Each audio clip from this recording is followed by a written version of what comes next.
Israel की खुफिया agency Mossad का मानना है कि वो 3 चीजों के दम पर किसी भी ऑपरेशन को अंजाम दे सकते हैं: सेक्स, मनी और साइकोलॉजिकल मोटिवेशन।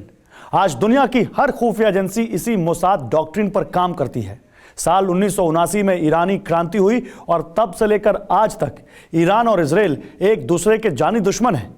इजरायल नहीं चाहता कि ईरान एक परमाणु ताकत से लैस मुल्क बने, इसलिए वो ईरान के न्यूक्लियर प्रोग्राम से जुड़े हर अहम शख्स को मार देना चाहता है।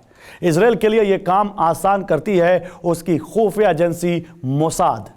टेलीसीरीज के इस एपिसोड में देखिए मुठभेड़, स्टोरीज ऑफ मल्टीपल मर्सेंटाइल।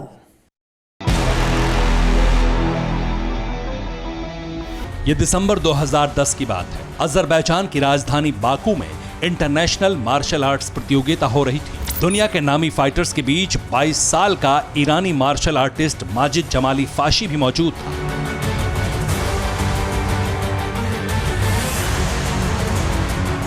प्रतियोगिता शुरू होने के 2 दिन बाद विकीलीक्स ने एक अमेरिकी दस्तावेज लीक कर दिया। यह साल 2009 का अमेरिकी डिप्लोमेटिक डॉक्यूमेंट था जिसका कोड था 09BAKU 687। इस खुफिया रिपोर्ट में एक ईरानी सूत्र का जिक्र था जिसे मार्शल आर्ट में महारत हासिल थी। इस ईरानी सूत्र ने अपने अमेरिकी सूत्र से कहा था कि ईरान के टॉप कमांडर दबाव डाल रहे हैं कि वो रिवोल्यूशनरी गार्ड्स को मार्शल आर्ट्स की ट्रेनिंग दे। इस रिपोर्ट का सार यह था कि अमेरिका और इजराइल अपने इस ईरानी सूत्र का पूरा ख्याल रखें, उसे परेशानी से बाहर निकालें।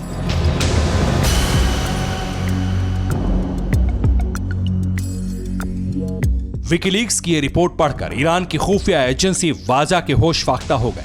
उन्हें यकीन नहीं हो रहा था कि उनका नागरिक माजिद जमाली फाशी मोसाद का एजेंट है। वाजा ने जब कड़ियां जोड़नी शुरू की तो ईरान में भूचाल आ गया।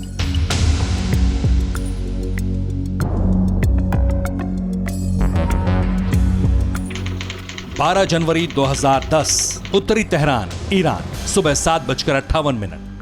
ईरान के top quantum physics experts Masoud Ali Mohammadi अपने घर से यूनिवर्सिटी जाने के लिए निकले ही थे कि कार के बगल में खड़ी मोटरबाइक में धमाका हो गया। मसूद की मौके पर मौत हो गई।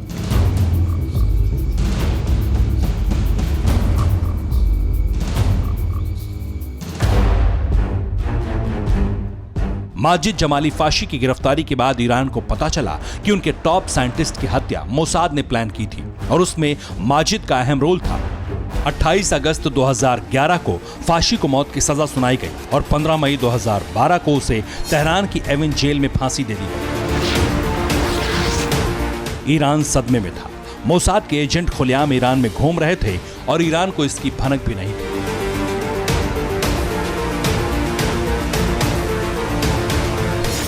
जुलाई 2011 को मोसाद ने ईरान को एक और झटका दिया।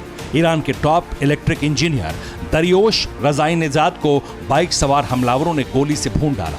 दरियोश हाई वोल्टेज स्विचेस बना रहे थे जो न्यूक्लियर वॉरहेड का सबसे जरूरी उपकरण होता है। 12 नवंबर 2011 को तेहरान में एक बम धमाके में ईरानी सेना के जनरल हसन तेहरानी मारे गए। हसन ईरानी मिसाइल सिस्टम के मेन आर्किटेक्ट माने जाते थे। इस हत्याकांड के पीछे भी मोसाद था। 11 जनवरी 2012 को ईरान के न्यूक्लियर साइंटिस्ट मुस्तफा अहमदी रोशन को तेहरान की न्यूक्लियर साइट पर ही बम धमाके से उड़ा दिया गया। 3 जनवरी 2020 को CIA और मोसाद के जॉइंट ऑपरेशन में कासिम सुलेमानी को मार गिराया गया। ईरान को यह नुकसान भी एक ईरानी ने दिया था जिसे मोसाद ने अपना एजेंट बना लिया था। इस एजेंट का नाम था महमूद मौसवी।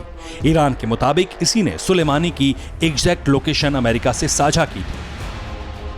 एक के बाद एक मोसाद लगातार अपने दुश्मनों को चुन चुन कर मार रहा था और ईरान जिल्लत से यह तमाशा देख रहा था।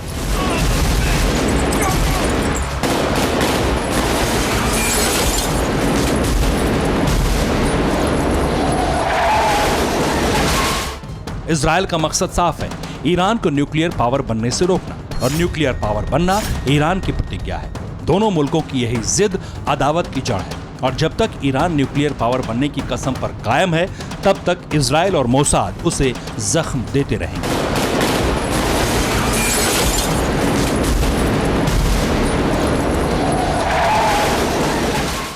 परवाह देश की, सोमवार से शुक्रवार रात 10 बजे TV9 भारतवर्ष पर।